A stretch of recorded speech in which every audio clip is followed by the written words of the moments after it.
The Secret Hidden in the Portrait, a Hercule Poirot mystery. Chapter 1. The House That Watched. The village of Ashworth Crossing possessed, in the estimation of most who passed through it, the particular quality of having been forgotten by time, in the most agreeable manner possible. Its lanes were narrow and overhung with elm trees whose roots had long since disrupted the cobblestones beneath them. Its post office doubled as a sweet shop. Its public house, the Lantern and Crown, had not altered its signage since 1887, and the landlord saw no reason why it ever should.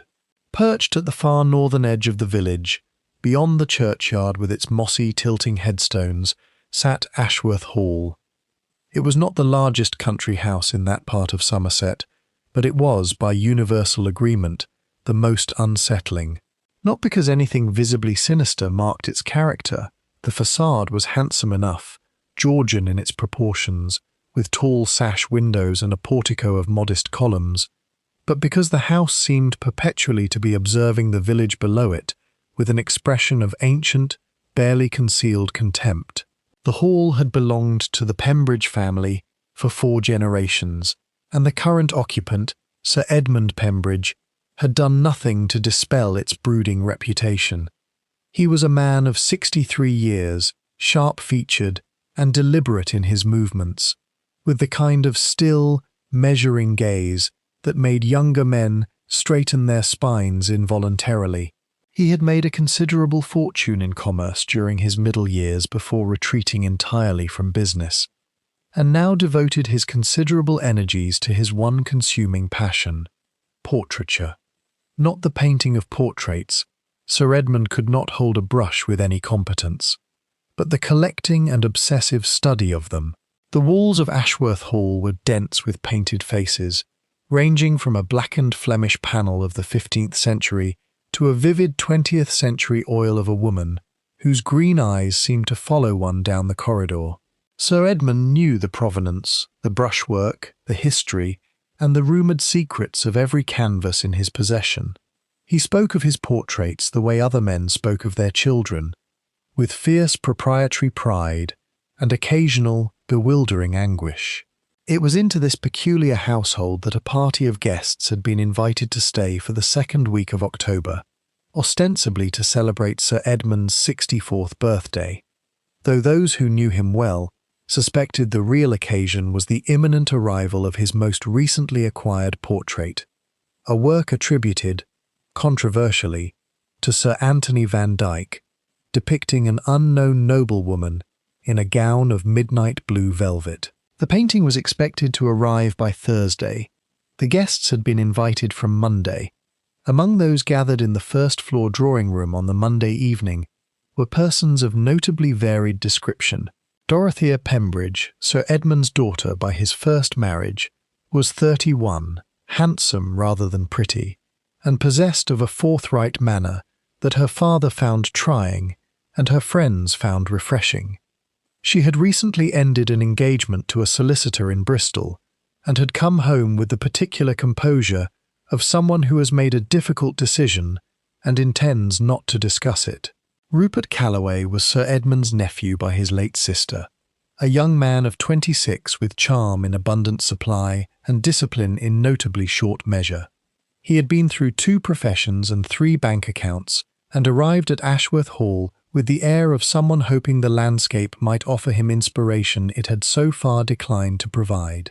Mrs. Constance Hartwell was the widow of Sir Edmund's old business partner, a brisk, upholstered woman in her late 50s who wore pearls at all hours and spoke with the rapid confidence of someone who had long ago decided her opinions were facts.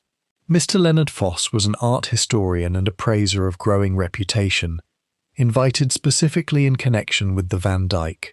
He was 44, thin, precise in speech, and wore his intelligence on his face in a way that occasionally made it difficult to like him. Miss Violet Soane was the youngest guest at 23, a remote cousin of the family whose connection was too distant to explain fully, and whose presence had been arranged by correspondence between Sir Edmund and her guardian.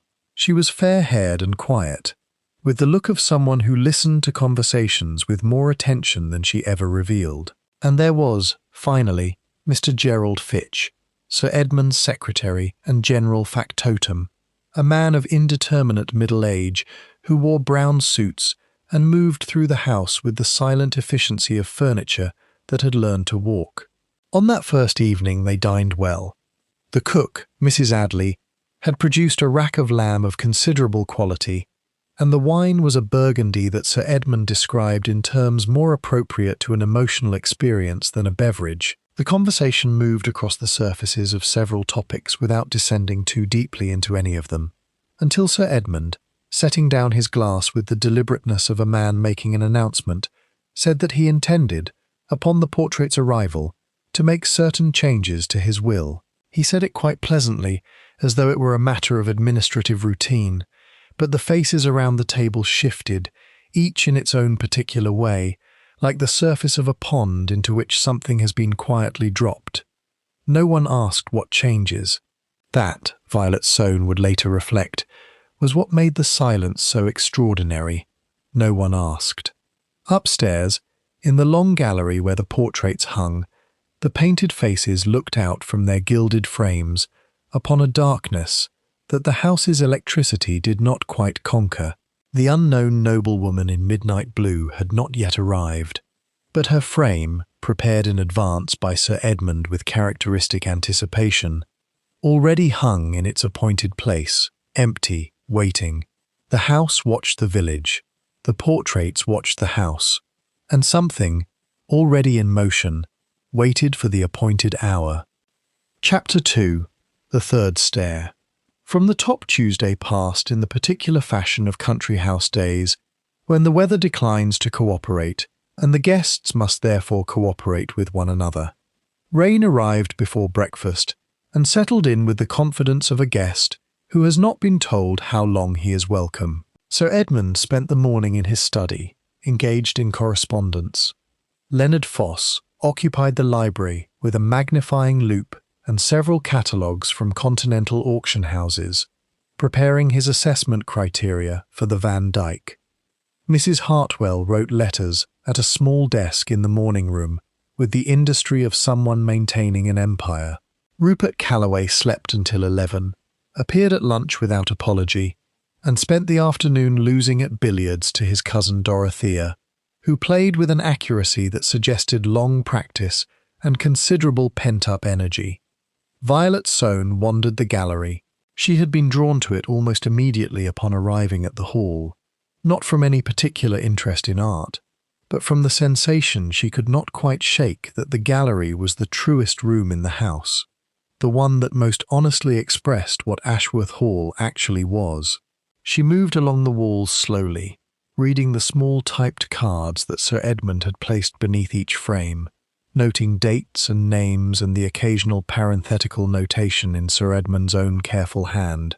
Acquired Paris, 1948, or disputed attribution, see folder C. Gerald Fitch found her there at 3:30, and seemed momentarily startled, as though he had expected the room to be empty. "Miss Soane," he said, recovering himself immediately, "I hope you're finding the collection agreeable." "Very much so," she said, "though I notice the empty frame. It seems rather sad, doesn't it? Like a door with no room behind it." Fitch's expression did something brief and complicated. "Sir Edmund likes to prepare properly," he said. "He'll be pleased when the portrait arrives. Very pleased." He paused. "He has been waiting for it for some time." "How long?"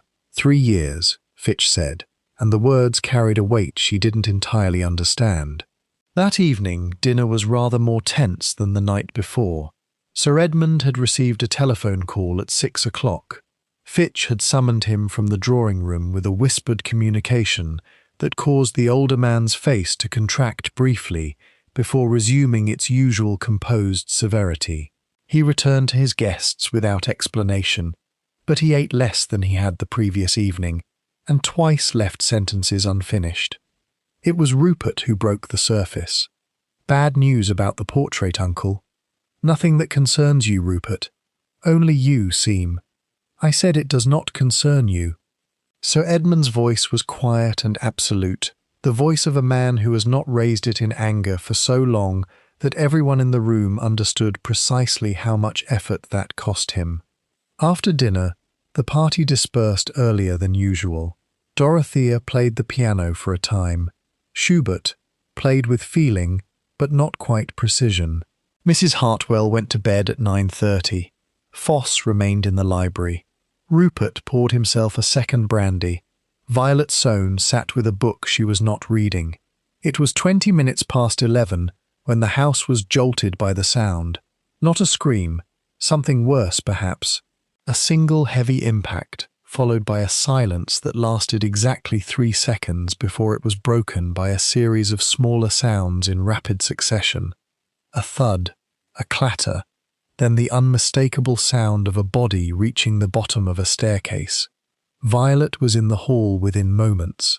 Dorothea appeared at the top of the stairs to the east wing. Rupert came from the direction of the billiard room. Fitch, inexplicably, was already in the hallway, standing very still, at a distance of 6 feet from the crumpled figure at the base of the main staircase. Sir Edmund lay at the foot of the stairs in an attitude of terrible disorder, his dressing gown twisted around him, one arm extended as though reaching for something that had moved out of reach. His face was turned upward at an angle that made several of those present immediately look away. He was quite dead.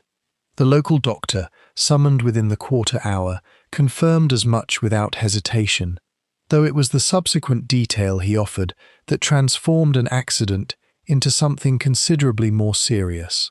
He did not fall from the top, Dr. Reeves said, examining the angle of injury with the careful detachment of a man who has learned not to feel these things too immediately. Based on the nature of the damage, the impact points on his shoulder and side, I would estimate he fell from no higher than the 3rd stair from the top, possibly the 4th. He was pushed, Dorothea said flatly, from the doorway. I cannot say that, the doctor said carefully. Not yet, but the 3rd stair from the top was found, upon examination, to be entirely dark.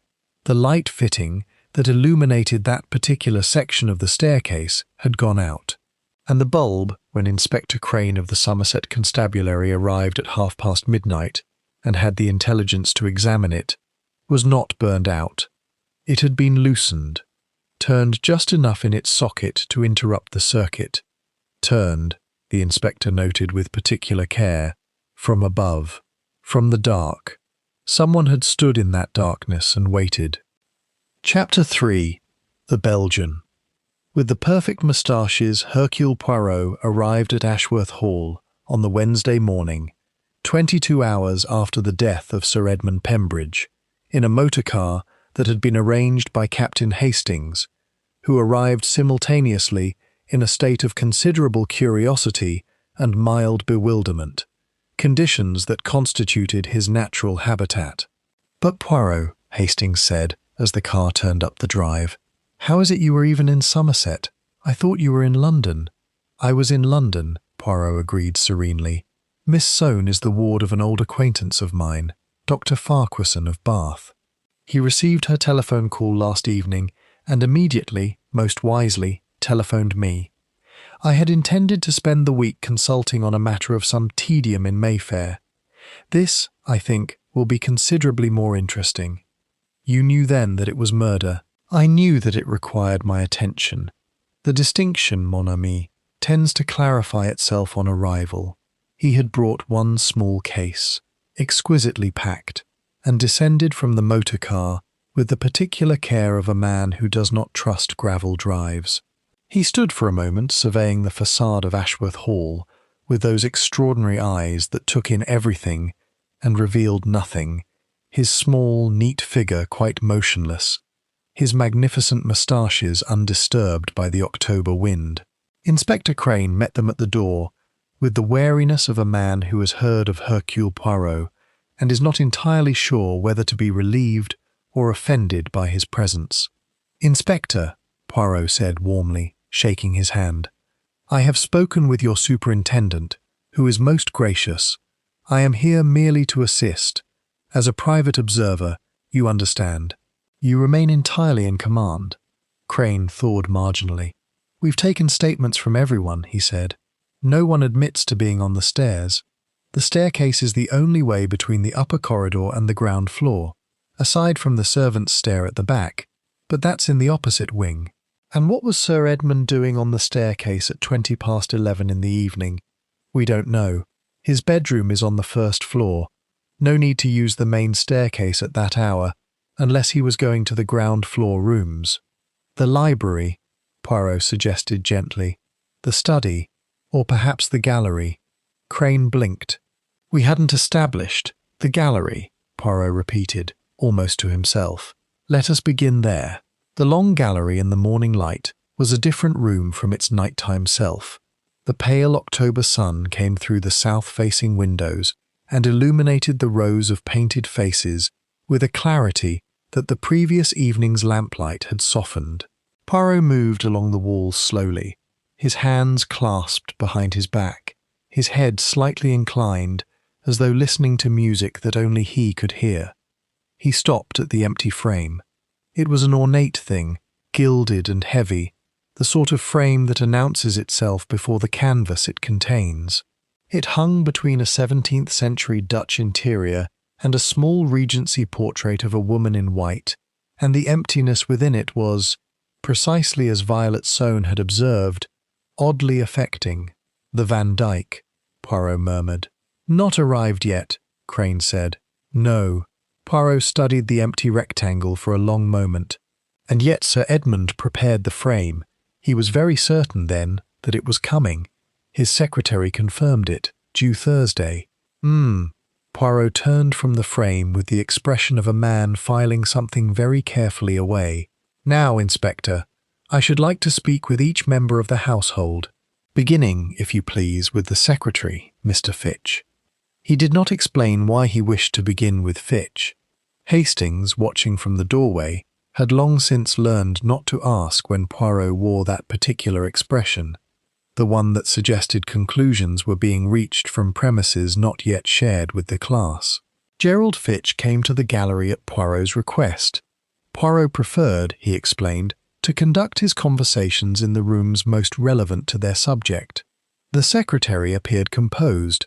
He was a composed sort of man by nature, the kind who had smoothed the expressions from his face so thoroughly over years of professional discretion that finding out what lay beneath would require effort. "You were already in the hallway when the body was discovered," Poirot observed pleasantly. "Before, it seems, most of the other guests." "I sleep lightly," Fitch said. "I heard the sound." "And you dressed?" The faintest pause. "I sleep in my clothes when I am anxious about something," Fitch said. "I was anxious last evening." About Sir Edmund," Fitch said. "He received a disturbing telephone call. I could see it affected him more than he expressed." "The call? You know who made it?" "I transferred it myself," Fitch said. "It was from a solicitor in London. A Mr. Dacre of Dacre and Staines." He hesitated. Not long, but Poirot noted it with the precision of a watchmaker noting the deviation of a second hand. "I believe it concerned the portrait." "And what, Mr. Fitch, do you believe was said?" Fitch looked at him directly for the first time. "I believe," he said quietly, "that someone had informed the solicitor that the Van Dyck was not genuine." Poirot did not change expression. He smiled, in fact, with the warmth of a man receiving exactly the news he expected. "Merci, Mr. Fitch," he said. "That will be all for the moment." When Fitch had gone, Hastings stepped forward. "But Poirot, if the portrait is a forgery—" "If the portrait is a forgery," Poirot said, turning back to the empty frame, "then someone has gone to considerable trouble to establish that fact at a very particular moment. And someone else has gone to considerable trouble to ensure that Sir Edmund would not receive the full consequences of that information." He tilted his head. "The question, mon ami, is which trouble was planned first?" Chapter 4. What the Portraits Cannot Say. Poirot conducted his interviews throughout the Wednesday afternoon with the unhurried thoroughness of a man who considers time well spent the only time truly saved. He had requested, through Inspector Crane, that each person speak with him alone in the library, a room chosen, Hastings suspected, because its arrangement allowed Poirot to sit with his back to the window and thus observe his subject's expressions without their having the same advantage. Dorothea Pembridge sat with her hands folded and her posture controlled, projecting the composed grief of someone who has decided how she wishes to appear in a crisis. She had admired her father, she said, without always agreeing with him. She had not expected to inherit the Hall. The estate was entailed in a complicated fashion, and there were creditors attached to its margins that she could not fully account for. When Poirot asked about the proposed changes to the will her father had mentioned at dinner, her jaw tightened in a way she immediately controlled. He spoke of restructuring things around the portrait collection, she said. He intended to establish some sort of trust. The collection would pass to an institution rather than to any individual. And this displeased you? It surprised me, she corrected precisely. I had always assumed the house and its contents would pass to me. Naturally. She paused. I didn't kill him, Monsieur Poirot. I have not suggested that you did, mademoiselle. No, she said, but you're thinking it. You're thinking it about everyone in this house, and you might as well know that I don't resent you for it. Rupert Calloway was less controlled and considerably less honest, which in its own way Poirot found more useful. He fidgeted. He mentioned money twice before Poirot brought the subject up. He had borrowed against his eventual inheritance. Not a large sum, but he was emphatic and slightly too casual about the smallness of the figure, which suggested the actual amount was considerably larger. He claimed to have been in the billiard room from 9 o'clock until he heard the commotion in the hall. And there was no one with you in the billiard room. I was playing alone. A solitary game of billiards at 11 in the evening. I couldn't sleep, Rupert said. The house makes sounds at night. Yes, Poirot agreed thoughtfully. Houses often do. Mrs. Constance Hartwell was the most forthcoming. In the manner of people who deploy candour strategically, she admitted immediately that she had a financial interest in the outcome of Sir Edmund's will. Her late husband's estate had been partly entangled with Sir Edmund's business interests through a series of transactions she described as ill-advised, and she had reason to believe she was owed a significant sum that the will might or might not address. Edmund was not a dishonest man, she said, but he was a very deliberate one. He would have settled the matter eventually, if he had lived. And Mr. Dacre, the solicitor, she blinked. How do you know about Dacre? I know many things, Madame Hartwell. It is my vocation, she gathered herself. Dacre handles the estate matters. I have never dealt with him directly. Leonard Foss, the art historian, was the interview Poirot anticipated most, and it did not disappoint him. Foss knew about the forgery claim. He had, in fact, been told of it, not by the solicitor, but by an independent contact in the art world who had telephoned him that very morning. He was taut with suppressed excitement, the excitement of a man in whose professional world authenticity questions are the highest drama. The attribution has always been contested, Foss said, leaning forward over the library table with barely contained animation. I said as much to Sir Edmund when he first consulted me 3 years ago. The provenance chain has a gap. 40 years in the mid-18th century where the painting cannot be traced. That is always a danger sign, always. And yet he purchased it regardless. He was convinced, Foss said, and something complex moved across his thin face. Admiration, perhaps, and contempt in equal measure. He had examined it himself, and Sir Edmund was not entirely without eye. He saw something in it he trusted. But if Dacre received a formal challenge to the attribution backed by technical analysis, then the purchase price, which I understand was very considerable, would effectively represent a catastrophic loss. How considerable? Foss told him. Hastings, sitting to one side with his notebook, wrote the figure and then stared at it. That, said Poirot quietly, is a motive.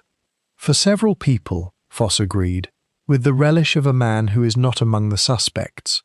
Violet Soane came last. She was the only one who did not begin with a prepared version of herself. She came in uncertainly, sat down, and said, before Poirot had spoken a word, "I heard something on Monday evening. I didn't think it mattered then, but now I can't stop thinking about it." Poirot was still. "Tell me." "I couldn't sleep. I came down to find a book. Perhaps midnight, perhaps later. As I came along the upper corridor, I heard Sir Edmund's study door. Not open. I mean, I heard voices through it.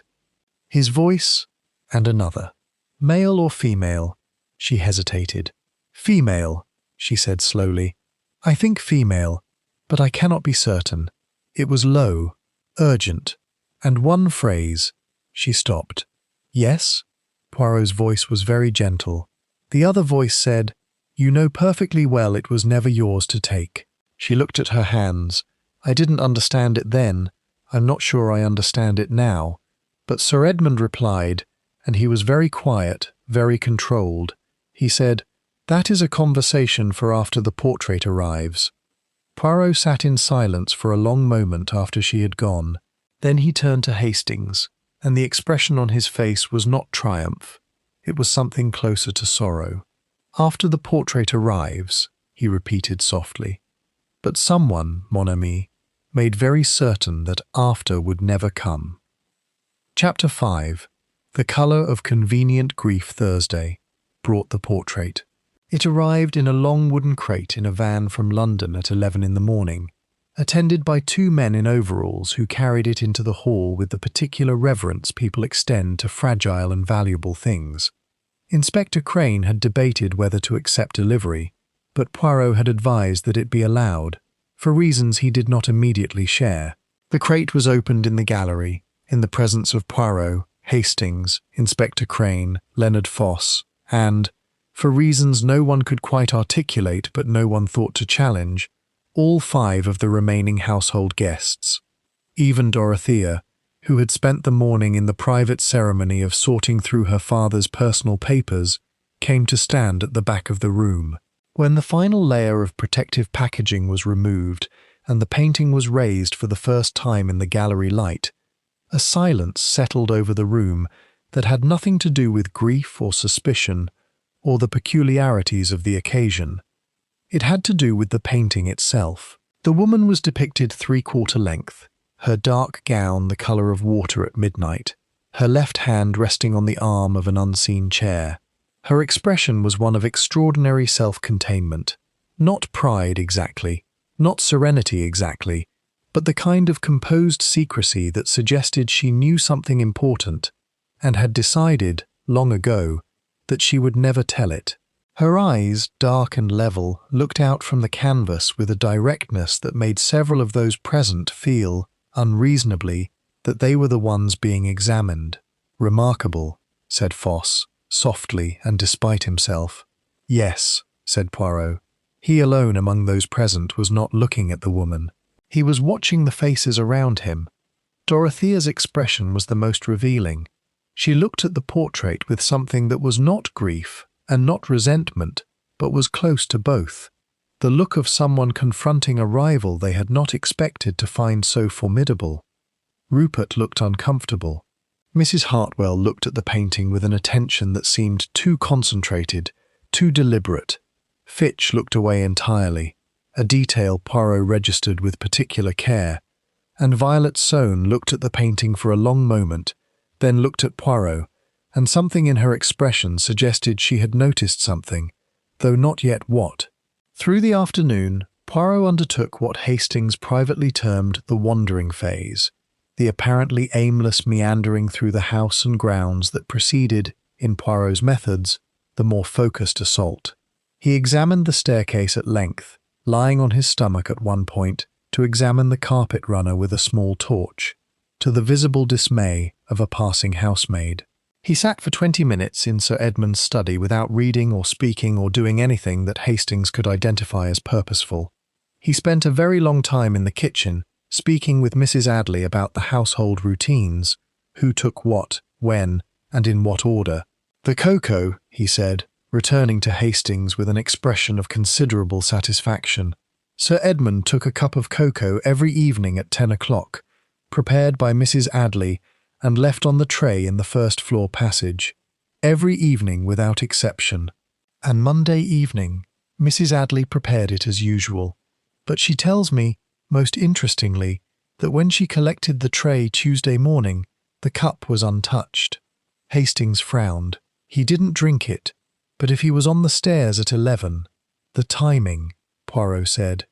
The timing tells us that something interrupted him, something that drew him from his room before his usual routine was complete, something unexpected, something perhaps, he paused, eyes distant, that was placed in his path deliberately.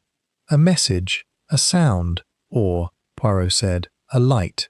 The gallery light, Hastings, was visible from the end of the upper corridor in which Sir Edmund's room is situated. If a light were illuminated in the gallery at a particular moment, it would draw the attention of a man obsessive about his collection. It would draw him down the stairs, past the third step, in the dark. Then someone turned on the gallery light. Someone did indeed. And then they waited in the dark on the staircase, and they loosened the bulb of the lamp that served that portion of the stairs, and when Sir Edmund descended, Poirot did not finish the sentence. But which of them, Hastings said. Rupert had the best financial motive. Dorothea stood to lose the collection. Mrs. Hartwell had her debt claim. And Foss, Poirot said, is interesting for a different reason. He had no financial interest in the estate. His interest was in the painting. He looked at Hastings with great seriousness. And in the painting, my friend, I believe the entire mystery is hidden, not around it, not because of it, but in it, literally. He would not be drawn further that evening. But that night, after the household had retired, Hastings noticed a light burning late in the gallery, and when he put his head around the door, Poirot was standing before the portrait of the unknown noblewoman, a small magnifying glass in his hand, examining the lower left corner of the canvas with the attention of a surgeon and the patience of a saint. Chapter 6. Shadows in the Underpainting. Poirot requested, on Friday morning, the services of Leonard Foss in a professional capacity. This surprised Foss, who had half expected to be asked to leave. He was, after all, a peripheral figure in the household drama, connected to it only by his expertise. He came to the gallery with his professional equipment, a portable ultraviolet lamp, a large format loupe, and several reference volumes of the kind that are not carried lightly. I wish to examine the portrait, Poirot said simply, under ultraviolet light, if you would be so good. Foss set up the lamp and directed its cold purple glow across the surface of the canvas. Under UV, old paintings reveal their histories. Retouchings and restorations show as dark patches against the fluorescent glow of aged varnish. Original paint behaves differently from later editions, and sometimes, when a canvas has been painted over, the underlying image bleeds through in ghostly outline. What appeared in the lower left quadrant of the canvas made Foss draw in his breath with an audible sound. "Good Lord," he said, beneath the painted surface, beneath the midnight blue gown, beneath the careful rendering of the woman's left hand, there was writing. Not graffiti, not accident, but deliberate, small, and dense with information. Under the UV, it appeared as a slightly different fluorescence, the ghost of ink applied to the canvas before the overpainting had been completed. "Can you read it?" Poirot asked. Foss brought the loupe to bear. It was in English, that much was immediately apparent, and that was itself a significant datum, since a genuine Van Dyck would have no English text buried beneath its surface. Van Dyck, the Flemish master who had worked at the English court, would have written in Flemish or Latin, not in the cramped modern hand that was slowly emerging from the old paint under the cold light. Foss read aloud, haltingly, the Pembridge transaction, October 1962. Original transferred per agreement between EP and... He stopped. The name is obscured. There's a paint layer directly over it. "But the date," Poirot said quietly. "October 1962. Sir Edmund was... how old in 1962? Hastings did the arithmetic. About 39 or 40. In business, Poirot said, before his retirement, and the phrase, original transferred per agreement, this, I think, is not the language of art history. This is the language of commerce, of transaction, of something passed from one person to another. He looked at the portrait for a long moment. Mr. Foss, in your professional judgment, what is this painting? Foss straightened slowly, and when he spoke, his voice was careful. The woman is genuine 17th century, he said. The brushwork, the ground, the pigments, all consistent with the period. But, he looked again at the underpainting shadow, I believe the attribution may be false. This is not Van Dyck. This may be a very competent minor master of the period, still valuable, but not remotely in the same category. And the text beneath was added later, much later. In the 20th century, Foss put down his loupe. Someone used this painting as a document, Monsieur Poirot. Someone encoded information within it and sealed it under a layer of paint. Poirot nodded as though this confirmed something he had already suspected. And someone, he said, has known that this information exists, and has tried perhaps to retrieve it before it could be read. After Foss had gone, Poirot and Hastings stood together before the painting. The UV lamp had been extinguished. The woman in midnight blue had resumed her composed, watchful expression. In 1962, Hastings said slowly, Sir Edmund was in business, presumably with Hartwell, with Mrs. Hartwell's husband. Indeed. And whatever was transferred, this original, might have been the very painting itself, or something else. The word original, Poirot said, is carrying considerable weight in that sentence, Hastings. It may refer to an original painting, or an original document, or an original claim. He turned from the canvas. We must discover what business Sir Edmund was conducting in October of 1962, and we must do so quickly, because I believe the person who killed him knows that we are looking. How can you be sure? Poirot smiled, and it was not entirely a comfortable smile. Because last night, between 10 o'clock and when I came to the gallery at midnight, someone attempted to enter this room. The lock was examined. I can tell from the small scratches on the plate, fresh scratches where the metal was bright. The attempt was unsuccessful. He paused. They will try again. And this time, I will be prepared to receive them. Chapter 7. The Dead Man's Letter. Saturday brought rain again, and a letter. The letter had been posted in London on the Monday, the day the guests had arrived at Ashworth Hall, and addressed to Sir Edmund in the neat, professional hand of a legal secretary. It had been delayed at the village post office through the ordinary inefficiency of rural postal arrangements, and arrived on Saturday morning, addressed to a dead man. Inspector Crane, who had been given authority over Sir Edmund's correspondence pending the inquest, brought it to Poirot unopened. It was from Dacre and Staines, solicitors of Gray's Inn. Poirot read it carefully, then read it again. Then he handed it to Hastings. It was, in its legal language, a notification. The sender, the Mr. Dacre who had telephoned on Monday evening, was writing on behalf of a client who wished to remain anonymous but who had submitted a formal challenge to the title of the Van Dyck portrait. The challenge was based on a claim that the painting had been acquired in 1962 through what the letter termed an arrangement of questionable legality, that it had not, in fact, been sold by its previous owner willingly, but had been transferred under circumstances amounting to coercion. The anonymous client claimed to be the rightful heir of the original owner. "Good heavens," Hastings said. "Good heavens indeed," Poirot agreed. But it was the final paragraph that arrested them both. In formal, measured legal language, Mr. Dacre had written that his client was prepared to provide documentation proving the original transfer, documentation that had been concealed within the painting itself, in a manner that the client's family had preserved knowledge of for 60 years. The text beneath the paint. Hastings looked up. Then someone else knows about the writing.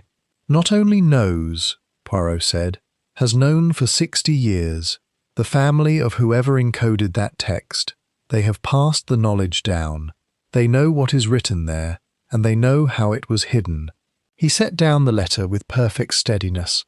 And now someone in this house knows that the legal challenge has been initiated, which means that the information in the painting is about to become evidence in a formal legal proceeding, which means it had to be destroyed, Hastings said, or removed before it could be read, before Sir Edmund could read it, discuss it with his solicitor, and take measures to protect himself or to respond to the claim. Poirot was very still. The murderer did not kill Sir Edmund out of simple greed. They killed him to prevent a conversation that would have forced them to reveal something they have concealed for a very long time. Then the murderer knows what the text says. More than that, Poirot said. I believe the murderer wrote it. He said this so quietly, so entirely without dramatic inflection, that it took Hastings a full 5 seconds to comprehend the weight of what had been said. Then one of the people in this house, Hastings said slowly, was involved in the original 1962 transaction. Yes, Poirot said, which narrows our field considerably. He looked at his watch. I think it is time for some further conversations, mon ami. I have been patient. I have gathered what was needed. Now we move to the next phase. He said nothing more that morning, but at luncheon, those present noticed that Poirot's eyes moved from face to face with a new quality of attention, not searching exactly, but confirming, the way a man confirms the figures of a calculation he has already made in his head. Mrs. Hartwell ate without appetite. Rupert drank too much water. Dorothea was entirely composed. Fitch did not come to luncheon at all, sending word through the housemaid that he was unwell. Fitch, Poirot murmured to Hastings, too quietly for anyone else to hear, is not unwell.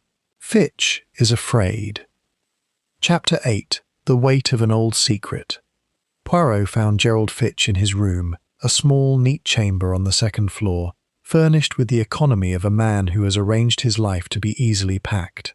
He was sitting in the armchair by the window when Poirot knocked and entered, and he had the look of a man who has known this conversation was coming and has spent hours preparing for it, and knows the preparation was insufficient. Mr. Fitch, Poirot said, sitting down across from him with no preliminaries, I know that you were present at Ashworth Hall in 1962. I know this because the household records that Sir Edmund kept in his study, which I examined on Wednesday afternoon, indicate that you first came to work at this house in 1961 and that you have been here ever since. 40 years of service. That is not merely loyalty, Mr. Fitch. That is a chain. Fitch said nothing. In October of 1962, Poirot continued, a transaction took place involving a painting. The painting now hanging in the gallery. A transaction which the solicitor Mr. Dacre describes, on behalf of his anonymous client, as coercive. I believe you know what occurred in 1962. I believe you may have been a witness to it, and I believe that the text hidden in the painting, the text that names the parties involved, includes your name among those who were party to what happened. A long silence. Then Fitch said, very quietly, I didn't know anyone had written it there, not until recently. When did you know? 3 weeks ago. Sir Edmund told me. He was agitated. He'd received an approach from someone claiming to represent the previous owner's family. They told him what was in the painting. He didn't believe it at first. Fitch's hands were clasped tight in his lap. He asked me whether it was true, whether there was text beneath the paint. And you told him? I told him yes. Fitch looked at Poirot with something exhausted in his eyes. I was there, Monsieur Poirot. In 1962. I was very young, 22. I was not yet working for Sir Edmund, but I knew him through a mutual connection, and I witnessed what happened. He paused. The painting belonged to a man named Sorel, a Hungarian émigré who had brought it with him from the continent. He was in difficult circumstances, financial difficulties. Sir Edmund and Hartwell, old Mr. Hartwell, Constance's husband, they offered him a price for the painting. But it was not as presented a fair offer. Sorrel was in debt to interests connected to Hartwell. The pressure that was applied to him was, it was wrong. I knew it was wrong at the time. I said nothing. And the text? Sorrel did it himself, Fitch said. I didn't know. He must have managed it before the exchange, written what he knew into the canvas somehow, sealed it. A record. He died in 1971. I never knew whether he had told his family.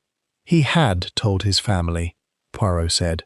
And now, 40 years later, they have engaged a solicitor and submitted a challenge. He watched Fitch carefully. And someone in this house killed Sir Edmund to prevent the text from being legally examined. Fitch's face drained of what little colour it had retained. I didn't kill him, he said. No, Poirot said, after a moment. I do not believe you did. He stood. But I believe you know who did, and I believe that you are afraid of them. And I believe, his voice was not unkind, that you have been afraid of them for some time. Fitch said nothing, but his hands for the first time unclenched. Think carefully, Mr. Fitch, Poirot said at the door. There are some silences that protect, and there are some silences that destroy. I think you know which kind yours has been. He left the door slightly open behind him. Chapter 9. The Conversation at Midnight. Poirot had his trap ready by Saturday evening, though he took care to ensure that it appeared to be nothing of the kind. He made, over dinner, a conversational announcement, delivered with the mildness of a man sharing a minor observation, that Leonard Foss had completed his technical assessment of the portrait, and that the results of the UV examination would be formally communicated to Inspector Crane and to Mr. Dacre's office on Sunday morning. He noted, with equal mildness, that the text in the underpainting was now fully legible following additional photographic enhancement completed that afternoon. Both assertions were not entirely true, but they contained sufficient truth to serve their purpose. He watched the faces. He noted what he needed to note. After dinner, he told Hastings to go to bed at 10 o'clock, with rather more firmness than was strictly polite, and Hastings, who had learned to recognize this particular instruction as non-negotiable, went. What Poirot had not told him was that Poirot himself had no intention of sleeping. He sat in the small chair behind the gallery door from 10:15 onward, in total darkness, with the stillness of a man for whom patience is not a virtue but a tool, as natural and precise as a scalpel. He had left one small lamp burning in the gallery itself, visible through the gap under the door, a lamp near the portrait. A reason to enter. At 23 minutes past midnight, the gallery door opened. The figure that entered moved with the care of someone who has thought through their movements in advance. They carried a small torch, whose beam they directed immediately at the painting. For a moment they stood before the portrait, the torch playing across the lower left quadrant of the canvas. And in the torchlight, Poirot could see the shape of something in their other hand. A small implement, a penknife perhaps, or something designed to score canvas. They intended to remove it. Not the whole painting, too large, too obvious, just the section, the small rectangle of canvas that contained the text. Poirot rose from his chair with no sound at all and pressed the switch for the gallery's overhead lights. The room was suddenly brilliant.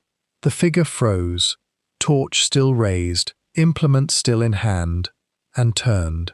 Constance Hartwell looked at Hercule Poirot with the expression of a woman who has been caught and knows it, and has chosen, in this moment, to be neither frightened nor ashamed, but to meet the situation with the direct frontal quality that had characterized her all her life. "I expected you," she said. "Not tonight precisely, but you." "And yet you came," Poirot said. "I had to." Her voice was steady. "You said the text would be sent to the solicitor tomorrow. Once it was legally examined. Once the name was there in the record." "Your husband's name," Poirot said. "And your own?" She was still for a moment. "My own," she said. "Yes. I signed the transfer document as a witness. I was there. I was 26 years old, and my husband told me it was a legitimate transaction and I signed. She lowered the implement slowly. I have spent 40 years convincing myself that I didn't understand what it meant. Last year, I received a letter from someone claiming to represent Sorel's daughter. I threw it away. When Edmund told me about the challenge and about the text in the painting, I knew what would happen if it was read. She looked at Poirot with something not quite an appeal. My reputation, my husband's legacy, the charity work in his name, everything. "And so you killed Sir Edmund," Poirot said. It was not a question. I turned off the gallery light at 11:15 and waited in the dark. Her voice was completely level. I had turned the landing bulb loose that afternoon. During our walk through the gallery, when everyone was gathered, no one saw me. Edmund came down within minutes of the gallery going dark. I knew he would. I knew him. A pause. It was very quick. He didn't suffer. I would not have wished him to suffer. Poirot looked at her for a long time. When he spoke, his voice was not angry. It was very tired. "You have told yourself many things over 40 years, Madame Hartwell. That the transaction was legal, that Sorel was fairly treated, that your signature was innocent, and now you tell yourself that what you did to Sir Edmund was merciful." He shook his head, very gently. "The first lies were told by others and you accepted them. The last lie, that one you constructed entirely alone." He crossed to the door and opened it. Inspector Crane, who had been stationed in the corridor at Poirot's prior arrangement, entered the gallery with a constable at his shoulder. Mrs. Hartwell stood very straight, her pearls catching the overhead light, and said nothing further. She did not resist when the constable came to her side. She walked out of the gallery without looking at the portrait, and without looking at Poirot again. The painted woman in midnight blue watched her go with the same expression she had worn for 300 years. Chapter 10. What the Grey Cells Assembled Sunday Morning. The rain had lifted. The hall was very quiet. Poirot gathered those who remained in the drawing-room at 10 o'clock, not for drama's sake, though the occasion had its dramatic element, but because he believed, as a matter of intellectual courtesy, that people who had been subjected to suspicion and uncertainty deserved to understand precisely why and how the matter had resolved. Dorothea sat very straight. Rupert sat next to her and for once was silent. Leonard Foss had the notebook open that he seemed to take everywhere. Violet Soane sat near the window. Gerald Fitch stood by the fireplace with the look of a man who has been carrying something heavy for a very long time and has not yet fully comprehended that he has been allowed to put it down. Poirot stood before them with his hands clasped and spoke in the measured, clear manner of a man who thinks in structured arguments and considers it only polite to share them in the same form. "The crime," he began, "must be understood in two parts that are separated by 60 years. The first part is not a murder but a wrong. The acquisition of a painting from a man named Sorel in October of 1962, under conditions of financial coercion orchestrated by the late Mr. Hartwell, witnessed by his wife Constance, and facilitated by connections that involved, peripherally, Sir Edmund Pembridge. The painting, this painting that now hangs in your gallery, was not fairly bought. It was taken. The man who sold it knew it, and he was not without resource. He encoded that knowledge in the canvas itself, a private testimony written in ink and sealed beneath paint, preserved against the day when someone might be able to use it. He paused, gathering the threads. That day came when Sorel's daughter, inheriting her father's story and his knowledge of the hidden text, engaged a solicitor to act on her claim. Mr. Dacre wrote to Sir Edmund. Sir Edmund, to his credit, took the challenge seriously. He spoke to Mr. Fitch, who confirmed what had occurred. He intended, on the evening he died, to contact his own solicitor and begin the process of addressing the claim properly. The telephone call he received on Monday evening from Dacre was distressing because it clarified the nature and seriousness of the challenge. "But Mrs. Hartwell," Dorothea said, Mrs. Hartwell received the same information that Sir Edmund did, through her own channels. The Sorel family had written to her the previous year. She had concealed this. When she arrived at Ashworth Hall and heard Sir Edmund speak of changes to his will, and understood that the portrait matter was coming to a head, she formed her plan. "How did she know about the light?" Rupert asked. "The gallery light." She knew Sir Edmund's habits. She had been a close acquaintance for 40 years. She knew he would be drawn downstairs by a light in the gallery. She attended to the landing bulb on Tuesday afternoon, during the period when the household gathered in the gallery, a moment of collective attention in which a small, careful movement at the light fitting went unobserved. She then waited until late in the evening, extinguished the gallery light, and waited on the dark staircase. "And the painting?" Foss asked. "Would destroying the text have protected her?" "Legally, it might have weakened the Sorel claim significantly. Not fatally. There were other documents, but it might have delayed or complicated matters. Last night she came to remove the relevant section of canvas." Poirot looked at Foss. "Your UV photographs already exist, however, and Mr. Dacre's formal challenge is documented. The text exists in the legal record whether or not the canvas survives." "She didn't know that," Foss said. "She knew I said it would be communicated Sunday morning. She was working against a deadline she believed was real." Poirot inclined his head slightly. "I gave her that deadline deliberately." A silence settled. "Then it was about her reputation," Violet Soane said quietly. "After everything, the charity work, the social position, it was all of that." "Reputation and fear," Poirot said. "They are not always distinguished, mademoiselle. A woman who has told herself for 40 years that she did nothing wrong develops a particular terror of the moment when she might be required to tell someone else the same thing and find that they do not believe her." Gerald Fitch let out a long, slow breath. Dorothea looked at her hands. Rupert, for once, said nothing at all. Chapter 11. The portrait speaks at last. Monday, the last morning. Poirot had taken a room at the Lantern and Crown for the weekend, finding the atmosphere of Ashworth Hall, after the arrest of Saturday evening, somewhat overcharged with the kind of emotion he preferred to observe rather than inhabit. He came back to the hall on Monday morning at Dorothea's request. She met him in the gallery. She had been there, he thought, for some time before his arrival. She had the quality of a person who has been having a very long conversation with the room.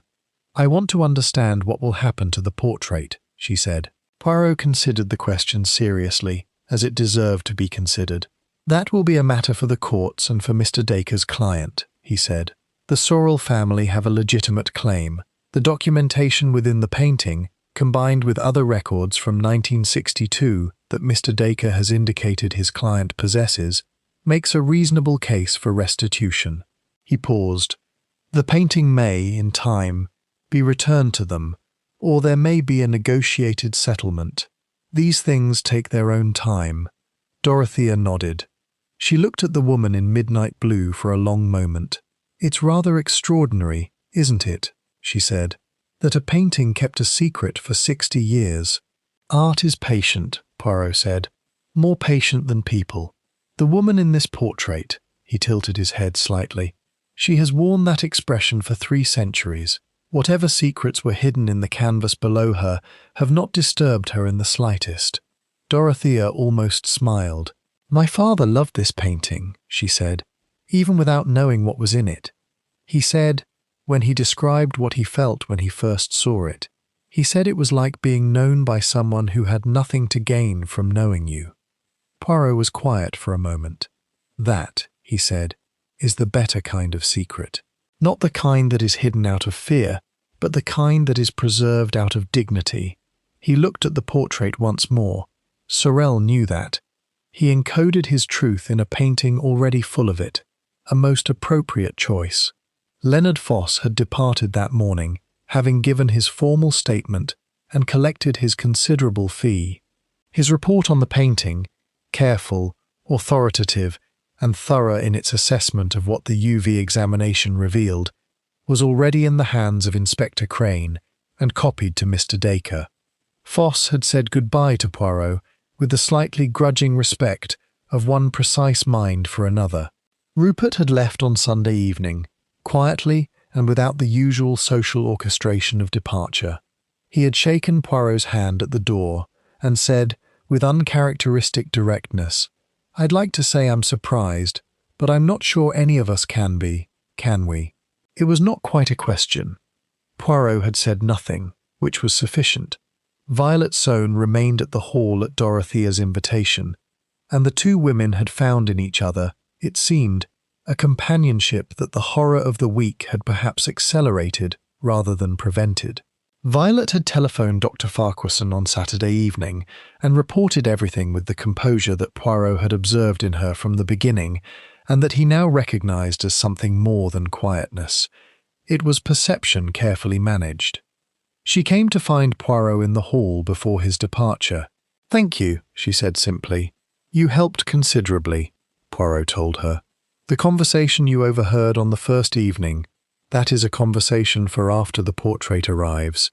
That single remembered fragment confirmed for me that the motive was rooted in the painting's secret, not in the conventional matters of inheritance. It directed my attention correctly. I was glad I mentioned it," she said. "I almost didn't."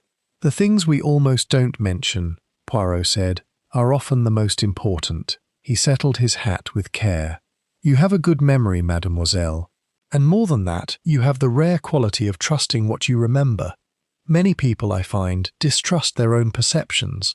They wonder if they heard correctly, if they understood correctly, if it could possibly matter. You did not wonder. You told me. That is a gift." She held the door open for him. Chapter 12. Poirot and the Empty Frame. He stood alone in the gallery for 10 minutes before departing. Hastings, with characteristic sensitivity to Poirot's need for these punctuation marks between cases, waited in the car without being asked. The portrait hung in its place. The empty frame beside it, the one prepared with such anticipatory ceremony by Sir Edmund, hung beside it still, and would hang there until Dorothea decided otherwise. Poirot looked from one to the other for a long time. He had solved many cases. He had identified many murderers. He had sat in drawing rooms and untangled many versions of the thing that human beings, in their fear and greed and wounded pride, do to one another. Each case was, in its way, a study in the distance between what people presented and what they actually were, between the frame and the canvas, one might say. Mrs. Hartwell had presented 40 years of respectable widowhood, charitable endeavour, and social confidence. Behind the frame, a signed document from 1962, and a waiting fear that one day the signature would matter. Sir Edmund had presented himself as a collector, a man who loved beauty for its own sake, who thought in terms of provenance and attribution and the patient recovery of lost masterworks.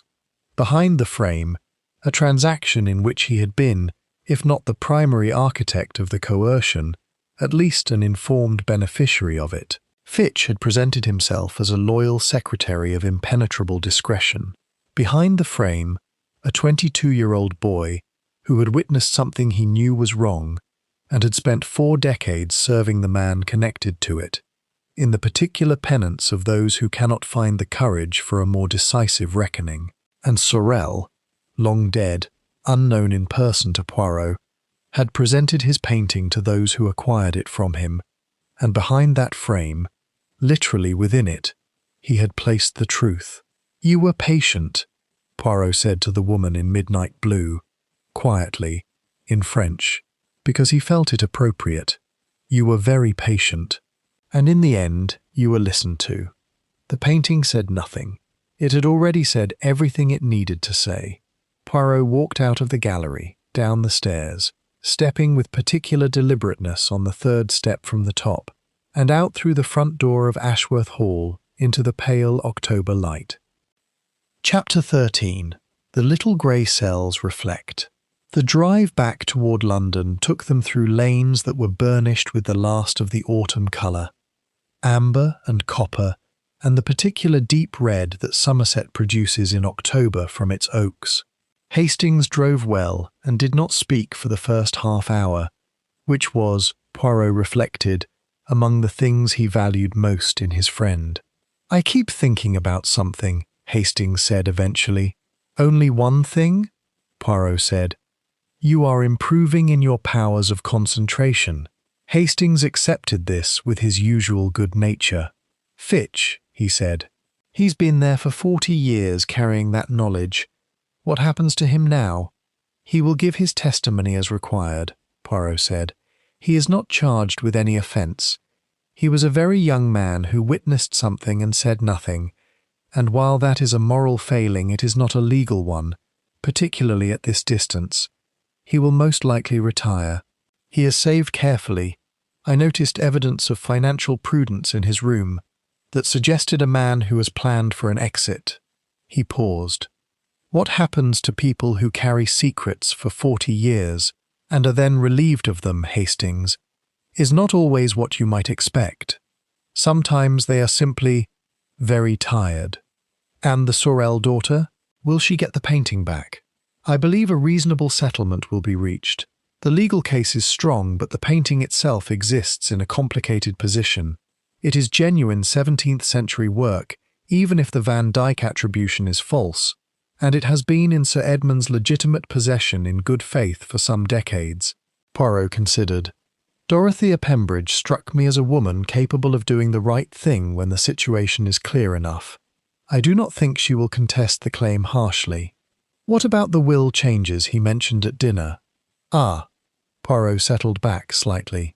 "That is the detail I found most interesting, Hastings, because I believe, and this is inference, I will acknowledge, rather than established fact, that Sir Edmund, upon receiving the Dacre notification and speaking to Fitch, understood for the first time the full nature of what he had benefited from in 1962, and I believe that what he intended to announce, the changes to his will, was not the removal of the collection from family inheritance, but a specific bequest, a provision for the Sorel family, a recognition, in the formal language of legal documentation, that an old wrong had been done." Hastings was quiet for a moment. "Then he was going to make it right." "I believe so. He was a proud man, not a dishonest one. He would not have wished to be the beneficiary of a coercion he could no longer pretend he had not understood." Poirot looked out at the passing hedgerows. "It is a great irony, is it not? The announcement that Mrs. Hartwell heard as threat, as the beginning of her exposure. Sir Edmund had not yet had the conversation that would have told her she was safe. He was moving toward justice, not toward accusation. If she had only waited. She would have been protected," Hastings said. "She might have been protected," Poirot corrected. "Sir Edmund might have made provision without naming the parties. We cannot know, but she did not wait. She acted on fear, and fear," he said with the quiet certainty of long experience, "makes the mind run to extreme conclusions and poor arithmetic." "You pity her," Hastings said, surprised. "I do not excuse her," Poirot said. "She killed a man. She chose to do so. Whatever fear she carried, the choice was hers entirely." He was quiet for a moment. "But I have sat with many murderers in my career, Hastings, and I have learned that the capacity to kill is rarely the simple thing that novelists prefer it to be. It comes from a complicated place, accumulated fear, sustained self-deception, a particular moment of pressure that collapses something that had been built over years." He turned from the window. "Understanding how something happened is not the same as forgiving it. It is simply more accurate." Hastings nodded slowly. The motor car crested a hill, and the Somerset plain spread out below them, wide and quiet under the October sky. "Poirot," Hastings said, "you mentioned that you thought the person who wrote the text in the painting was someone in the house." "I said I believed the murderer wrote it," Poirot agreed. "I was incorrect in that specific particular, which I acknowledge freely. It was Sorel, not Hartwell. What I meant, what I should have said, was that the murderer's motive was rooted in having participated in the original act that the writing recorded. The writing was Sorel's response to a wrong done to him. The murderer was one of those who did the wrong. The connection is causal, not authorial. He paused. The little grey cells made a rhetorical overreach. It happens. Rarely, but it happens. Hastings very carefully did not smile. Chapter 14. The Last Door. They reached London in the late afternoon, the city reassembling itself around them in the familiar gradation of villages, into suburbs, into the dense, indifferent mass of the metropolis.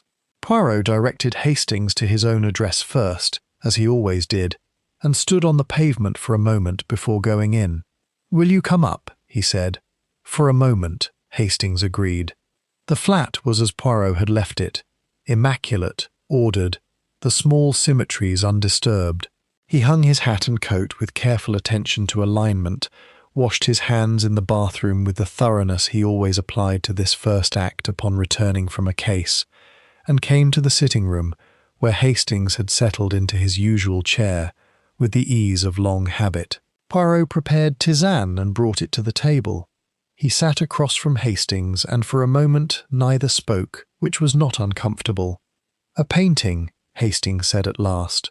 "All of that. A murder, a fraud 60 years old, a family's claim across the decades. And at the centre of it, a painting. At the centre of it," Poirot said, "a woman who sat for her portrait 300 years ago and knew nothing of what would be written beneath her image. And yet the painting held it all, the secret, the proof, the motive, and in some sense even the solution." He looked at his tisane.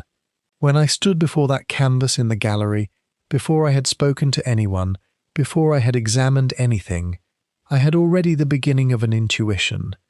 Not about the specific crime. One does not solve murders by intuition. That is foolishness. But about the nature of the case. What was the intuition? That the crime was not about money," Poirot said. "Money is rarely the final answer, Hastings. Whatever the detective novels tell you, money is the surface. Beneath money, there is almost always something older and more frightened.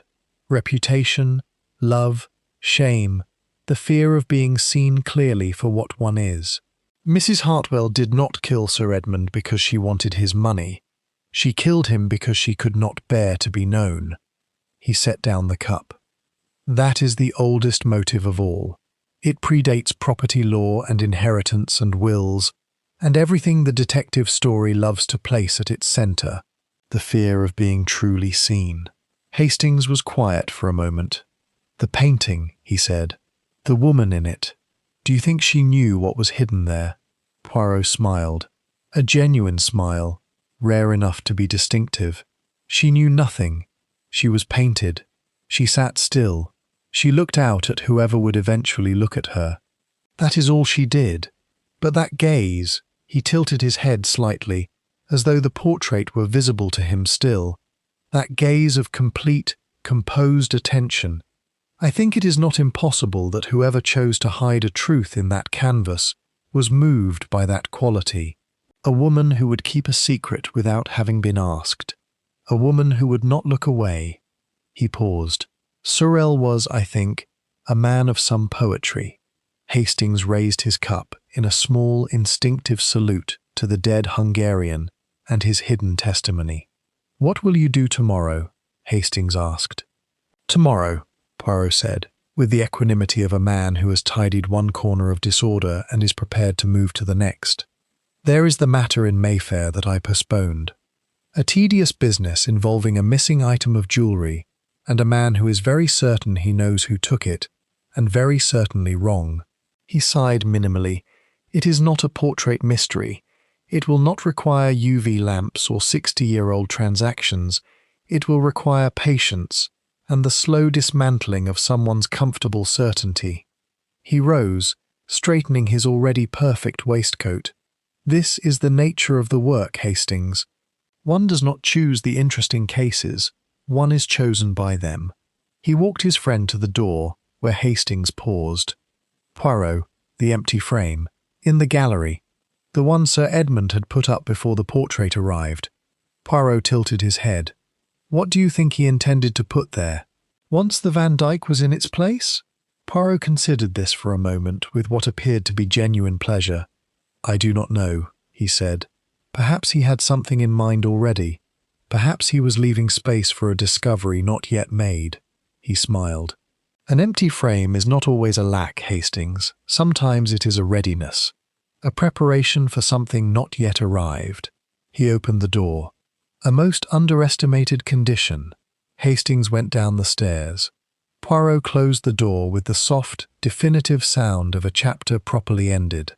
Upstairs in his sitting room, the evening light lay across the precise arrangements of his carefully ordered life, and Hercule Poirot sat very still in his chair, the little grey cells turning the case one last time with the unhurried thoroughness of a craftsman examining completed work.